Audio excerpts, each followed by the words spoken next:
all things Cayman, present and future. This is Talk with the Nation with Donna Bush on Vibe FM, presented by the Premier, the Honorable McKeeva Bush. And welcome back to Talk with the Nation here on Vibe 98.9 FM. As you just heard, this show is presented by the Honorable Premier, Mr. McKeeva Bush, and he is in studio with us now. We're going to open up the phone lines. Please call him with your questions, comments, or positive feedback, because we're all about positivity here on this show. That number to call is 946-9898. That's 946-9898. Meantime, we're going to continue our conversation here with the Honorable Premier, Mr. McKeeva Bush. Mr. Bush, before we've been talking about the tourism industry and how well it's doing right now. We want to talk a little bit about the birthing facilities that are so necessary, and so many people see it as a necessity to really move forward, particularly our cruise industry. Can you address that? Well, for certain, there is a tremendous need. We have lost much ground. There's a long history about this, and I'm not going to take up the time this afternoon, but probably I'll have to do that on one of the shows. Sure. But it is a long history in trying to get this. Every time we reach the point, somebody comes up with some idea, something, and stops it. At one point there was what they call the North and South fighting, North End businessmen and South End businessmen, and we didn't get anything. We left money to get things done, nothing got done. Anyway, now I think it is very, very positive, and in fact it's going to be a subject of one of the shows, definitely. Okay. Because we've just hired on Alistair Patterson as our project manager, and he's doing a wonderful job in organizing and getting all the things that are necessary done, working with KPMG to do the value for money. And you know, people talk about the process. We have gone through a very vigorous process, more than any other one. We have signed an MOU with the Chinese. I don't see anybody being able to give us the kind of business rate or interest rate for development as the Chinese can give us, and has agreed to do so much to push the country forward. And I think anybody trying to stop them they're not concerned about process. They just want to stop, and we do have that kind of element against us with it. But the important thing is we are moving forward.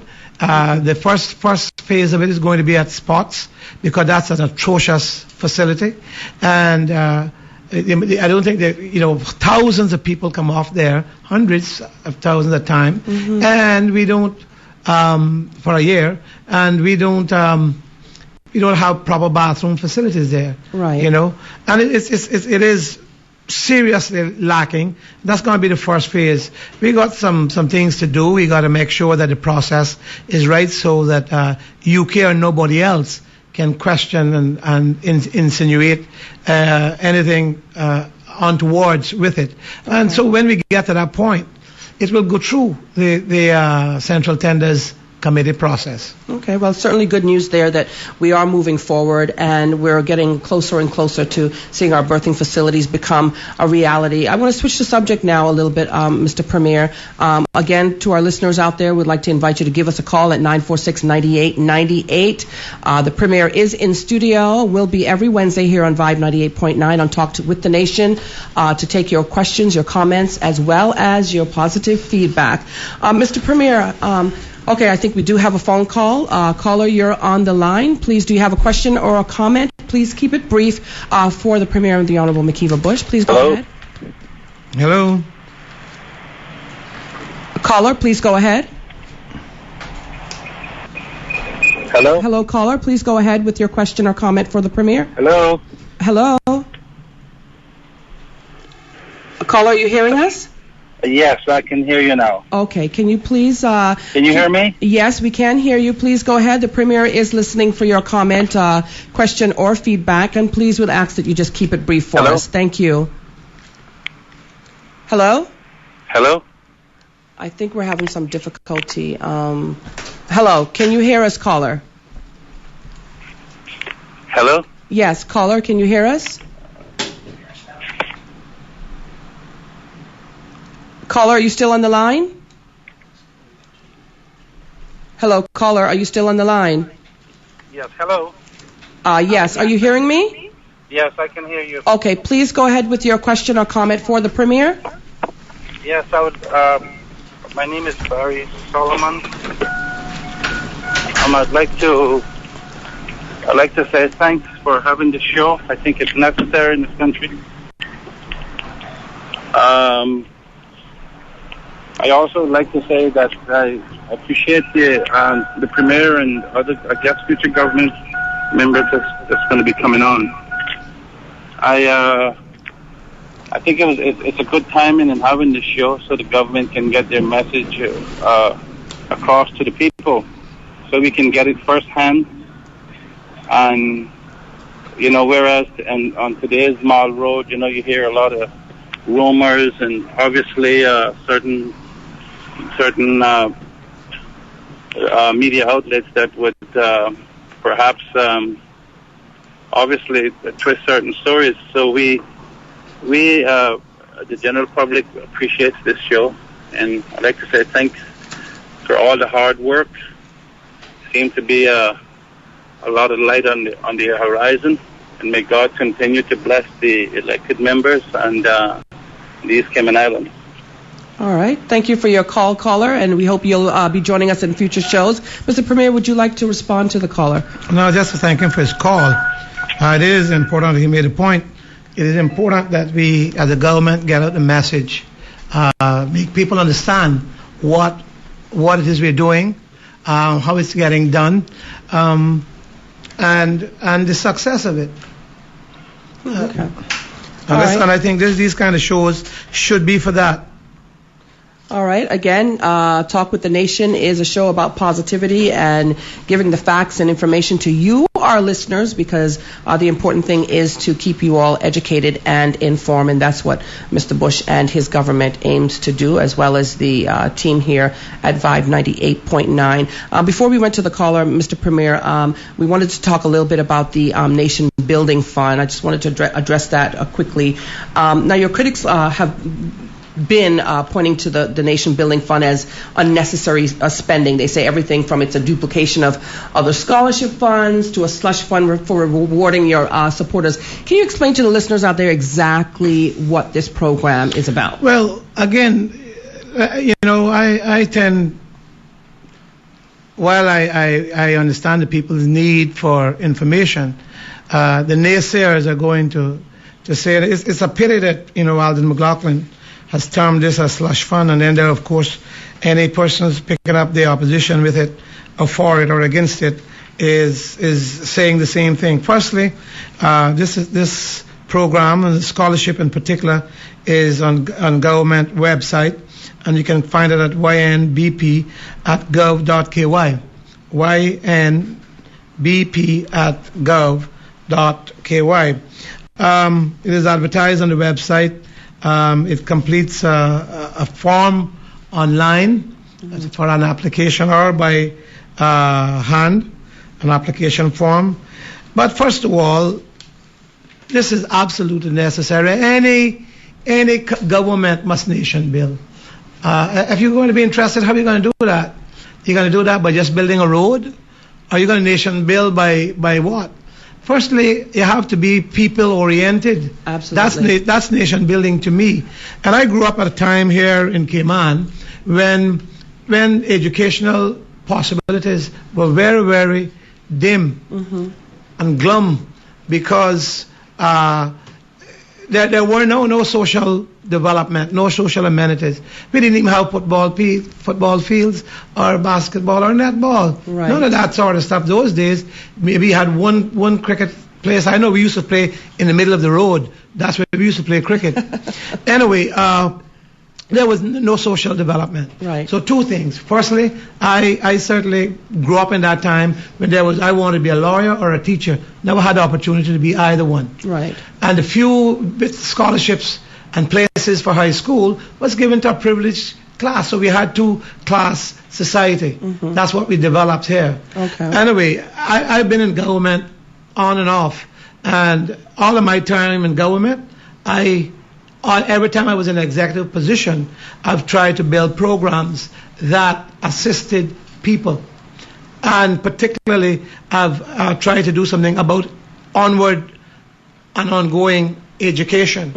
And I certainly believe that's what was needed. We campaigned on it. Now, at the first time we got ministerial government, I was the first minister for social development. Okay. And in fact, my first time in government, in executive council, I was minister of health and human services, and that's what all you see health now, and all that they had for. Which is Mike's Ministry of Community Affairs. All those things I had. You've had it up. I dealt with it. But I'm glad that I promoted sports, for instance, as a nation builder. Something that we grabbed people to build discipline, to help people, give them scholarships because they were good at basketball or football or cricket. And so we got scholarships from government, smaller scholarships. I created the first student loan scheme. There was no student loan scheme. I created that, and I've personally stood probably well in excess of $1 million in as a guarantor, signing people's student loan. Now, thank God they never had a call on me. I had to pay it. Everybody, lived up to their obligations. I was just there as a representative and one who was willing to help. I am still that same McKeeva Bush today. Right. Nation building is about people.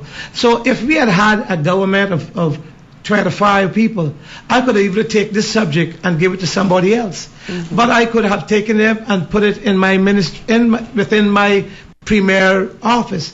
In most countries that have leaders, premiers, prime ministers, they have various things within their office. You have in Jamaica, I think, and the Caribbean, the rest of the islands, how ministers of culture within the office of the prime minister. It's a similar thing.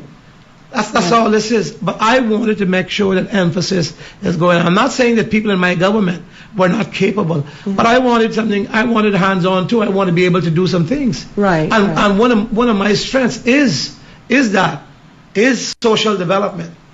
Well, and so there's nothing wrong. So what's wrong? Is it wrong because I have it? Or is it wrong because I'm trying to get something done? What is it they're complaining about? That's what I want to know. It shouldn't be about who has the ministry.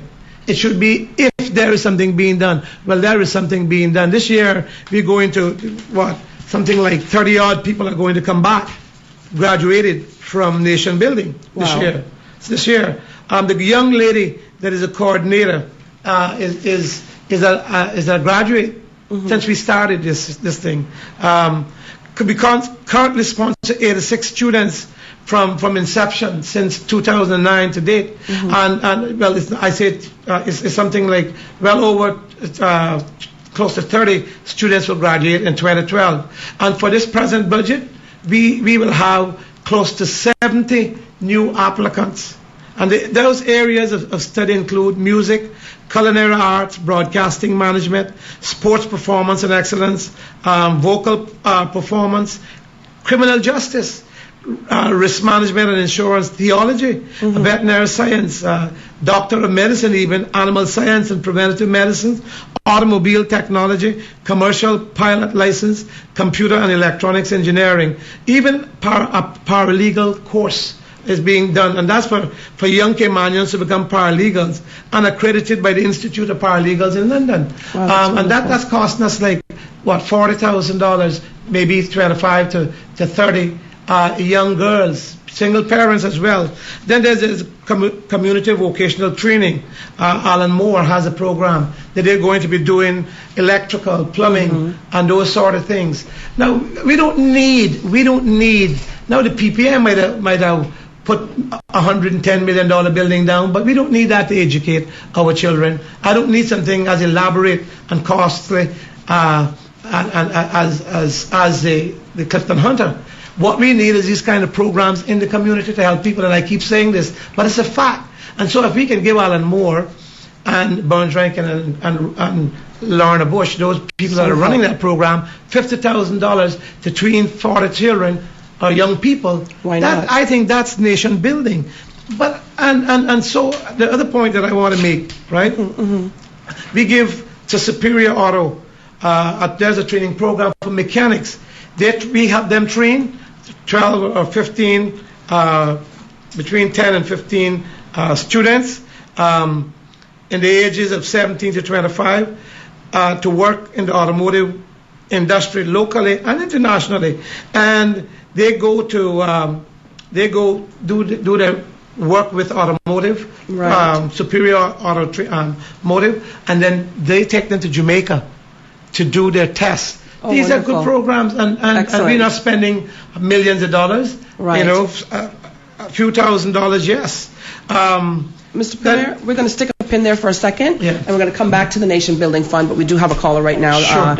Thank you for calling Talk with the Nation with the Premier. Please go ahead, caller. Good afternoon. Afternoon. Good afternoon. Please go ahead with your comment or question for the Premier. Wow, I think you're having communication problems because I can hear you, but apparently you're not hearing me. I am hearing you. Please go ahead. We are hearing you. Please go ahead. Okay, this is Lorna Bush, and I'd actually been on hold before the Premier called my name. But I just want to say what a great idea this show is. I'm so glad that it's come online now, and just congrats to everyone involved. Shomari was doing such a great job there, bringing us up to speed on tourism. Mm-hmm. And it is so encouraging to know that stay-over tourism is up. We all know that stay-over tourism is really well, I don't want to say that it's more important than cruise tourism, but stay-over tourism is what Cayman was built on. Mm-hmm. And we really want to encourage, and I want to congratulate Shomari on what he is doing. Mr. Lalli that's there, I had a little quiz for him. I wanted to ask him how you pronounce M-A-N, those three letters, M-A-N. But I'm sorry, I'm not hearing you also. I don't know. But anyway, Mr. Lalli, M-A-N pronounces man. So when you put C-A-Y in front of it, it's Cayman. That's the only way to pronounce that, all right? C-A-Y-M-A-N is Cayman. It's not Cayman. Yeah, it's not Cayman. It's not Cayman. Not at all. Miss Lerner. So you're on to nation building right now, and I think everybody in the Cayman Islands know how I feel about building a nation, and that is what we're trying to do here. What is so wrong with trying to instill national pride in our people? What is so wrong with trying to help people who need that help? Mm-hmm. And I would venture to guess that the reason it meets with so much opposition is because it's helping the category of people who they consider to be not worthy. I grew up in the same era as the Premier, Hon McKeeva Bush. We were exactly the same age. I know what it is to actually be bright and not get the opportunities that you should get just because of who you are. And I am so happy that we have a leader who looks out for the downtrodden, who looks out for the people who don't have the socially accepted last names. And all I have to say to that is long live McKeeva Bush, and may they remove that condition that says you can only be Premier for 2 terms, and let him stay there till God decides to take him out. God bless you, McKeeva Bush. That sounds good, Lorna, but I can tell you I don't want it for that long. What you are doing. For 24 years, it has served the people of the Cayman Islands well. All right, Miss Lorna Bush, one of our callers there. Caller, yeah. I don't think she could hear us, so we weren't able to respond to her there, Mr. Bush, but certainly high comments of you and of this program. Going back to the Nation Building Fund and something that Miss Lorna actually brought up, and she referred to kids who qualify for the Nation Building Fund scholarship program, or the downtrodden. I think some people may not describe it in that manner, but certainly it's a scholarship program that's in place for kids who would not qualify otherwise for other scholarships. Yes. What happened is that the children and this have to reach a certain level, of course. Right. They have to have certain criteria. There is a criteria, and I think it's 2.5 GPA. Okay. And so while the Education Council is 3.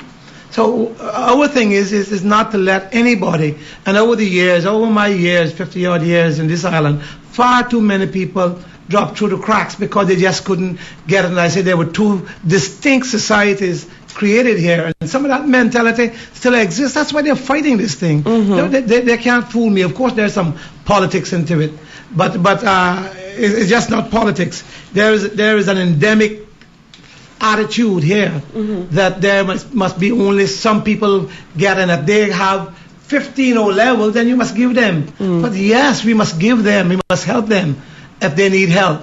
But what about those that I'm saying that has the 2.5 but can't get it from the Education Council? What we do with them, then throw them away? No, my thing is let's get them into a college that they can bring up their or some program that they can bring up their skill wherever they were failing. Bring it up, and then they can improve themselves, and perhaps they go on to a Harvard or an Oxford or an FIU, wherever. You never know. But the opportunity must exist.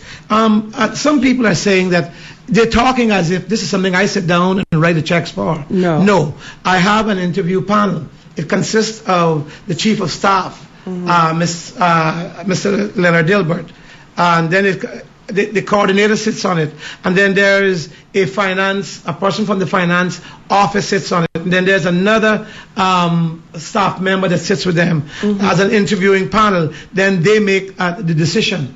The Treasury writes this check. What is the difference? What is it that they're talking about? We give people in diving. We just spent $700,000 or thereabouts, and government must have spent a good portion of that to sink that ship down an ocean bottom down there. The Kittiwake, right? We just spend that kind of money. You don't hear anything, but that's good. Okay? What is wrong with these people, and what is wrong that they think is wrong? Well, as far as the opposition is concerned, they only want to stop everything, and then they can do what they've begun to do now, and that is, you haven't done anything. You haven't done anything. I saw that in the editorial today, but they're blind, deaf, and too lazy to find out what is being done. All right, Mr. Bush, we're going to take a break right now. We're going to come back and continue our conversation and then wrap up Talk with the Nation here on Vibe 98.9. We'll be right back.